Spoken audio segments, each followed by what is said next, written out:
আজকের ভিডিওতে তোমাদের সাথে শেয়ার করব আমার ছেলের কি নাম রাখলাম। তোমরা অনেকেই জিজ্ঞেস করেছো, তো ভাবলাম ওর যে অনুষ্ঠান করে ওর নামটা রাখা হয়েছিল সেই অনুষ্ঠানটাও তোমাদের সাথে শেয়ার করি। এটা ছিল ওর নামকরণের অনুষ্ঠানের দিনের ভিডিও। ও হয়েছিল 20 মে আর এই অনুষ্ঠানটা হয়েছিল 26 তারিখ, মানে 6 দিনের দিন এই নামকরণের অনুষ্ঠান হয়। আসলে আগে কখনো জানতাম না যে এইভাবে নামকরণের অনুষ্ঠান হয়। এটা আমার শ্বশুরবাড়ির নিয়ম ছিল, তাই আমার শাশুড়ি মাই সমস্ত কিছু নিয়ে এসেছিল আর এখানে দুই মা মিলে বসে সেই অনুষ্ঠানের আয়োজন করছে। আর নতুন নতুন মা হয়েছি তো বুঝতেই পারছো, একদম নিউবর্ন বেবিকে নিয়ে নাজেহাল অবস্থা।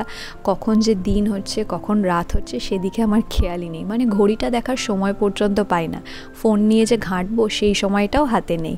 তো এখন আস্তে আস্তে যত দিন যাচ্ছে ওর সাথে কোপ আপ করার চেষ্টা করছি, ওর মতন করে সব কিছু করে দিয়ে যেটুকুনি টাইম হাতে পাই তখন এই বসি ভিডিও নিয়ে তোমাদের সাথে শেয়ার করব বলে। এই ভিডিওটা গ্যালারিতে পড়েই ছিল, তো ভাবলাম তোমাদের সাথে একটু শেয়ারও করে দিই, তোমরাও দেখবে আর আমার কাছেও একটা স্মৃতি হয়ে রয়ে যাবে। ওর সমস্ত কিছুটা আমি নিজে হাতে করার চেষ্টা করি, এটা আমার একটা অন্যরকম ভালো লাগা। প্রথম সন্তান তো সবসময় মা বাবার কাছে খুব খুব প্রিয় হয়। প্রথম দ্বিতীয় বলে ব্যাপার নয়, সন্তান সবসময়ই প্রিয় হয়। তবে একদম নতুন নতুন মা হয়েছি, ওর সব কিছু করতে আমার একটা অদ্ভুত ভালো লাগা লাগে। ওর গায়ের গন্ধ সমস্ত কিছুই, আমি যেটা বলছি সেটা হয়তো তোমরা আরও ভালো মতন বুঝতে পারছো যারা মা হয়েছো, তারা জানো যে এখন আমার এই ফিলিংসটা কেমন। তবে হ্যাঁ, ওকে মানুষ করতে অনেকটাই সাহায্য করেছে আমার মা, আমার দিদি, ওর বাবা, ওর ঠাকুমা, ঠাকুরদা, দাদু, সবাই। পুরো পরিবার না থাকলে না আমি মনে করি একটা সন্তান সুস্থভাবে বেড়ে উঠতে পারে না।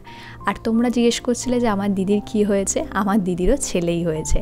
আমার ছেলে হয়েছে 20 তারিখ আর দিদির ছেলে হয়েছে 22 তারিখ রাত 12টার পর, মানে ওই অফিসিয়ালি 23 তারিখ।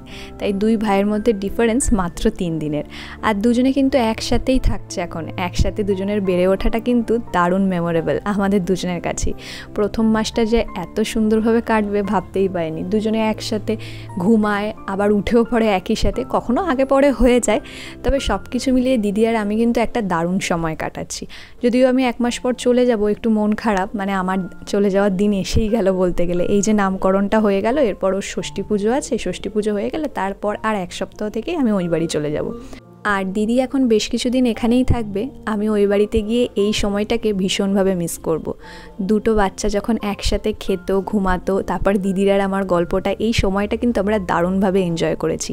প্রথম ভাবতাম যে একসাথে বাচ্চা হলে দুজনেই বিজি হয়ে যাব, কি হবে, কেউ কাউকে দেখতে পাবো না। কিন্তু একসাথে এই যে 3 দিনের ডিফারেন্সে দুটো বাচ্চা হয়েছে, আমরা কিন্তু দারুণভাবে এনজয় করেছি আমাদের মাদারহুডটা এই প্রথম 1 মাসে।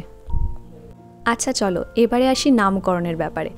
এমনিতে আমি কিন্তু ভেবে রাখিনি যে কী নাম রাখবো, কারণ ছেলে হবে আর না মেয়ে হবে সেটা তো আগে থেকে জানা ছিল না। আমি বরাবরই চেয়েছিলাম ছেলে হোক আর মেয়ে হোক, যেই হোক সেই সন্তান যেন সুস্থভাবে আসুক। প্রথম যখন শুনলাম আমার ছেলে হয়েছে ভীষণ খুশি হয়েছিলাম। তার থেকেও বেশি খুশি হয়েছিলাম যখন শুনেছিলাম যে আমার বাচ্চা একদম সুস্থ সবল আছে, সব কিছু ঠিকঠাক আছে।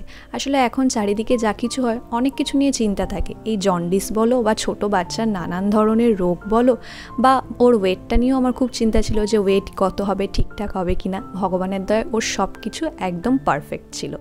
তো ওর নামটা এখানে বলেই দিই, ওর নাম রেখেছে ওর বাবা। ওর বাবাই অনেক ভাবনা চিন্তা করে ছেলের নাম রেখেছে। ও যেহেতু সোমবার হয়েছে, শিব ঠাকুরের নাম নিয়ে ওর নাম রাখা হয়েছে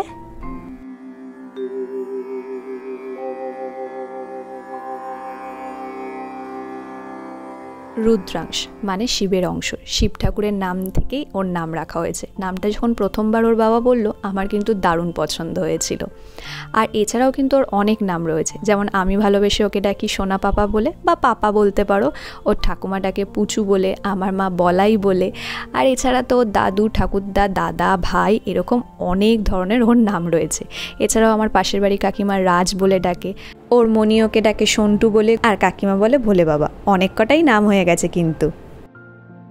এরপর তোমাদের দেখাই যে ওকে নিয়ে আসার পরের দিনই চলে এসেছিল আমাদের বাড়িতে এই মাসিরা। তবে হ্যাঁ, ওরা কিন্তু এসে ওর গায়ে হাত দেয়নি, যেহেতু ষষ্ঠী পুজো হয়নি। তবে ওরা যে নিয়মকানুন হয় ওদের, ওই চাল ডাল সেই সব দিতে হয়েছিল, আর তার সাথে নিয়েছিল টাকা।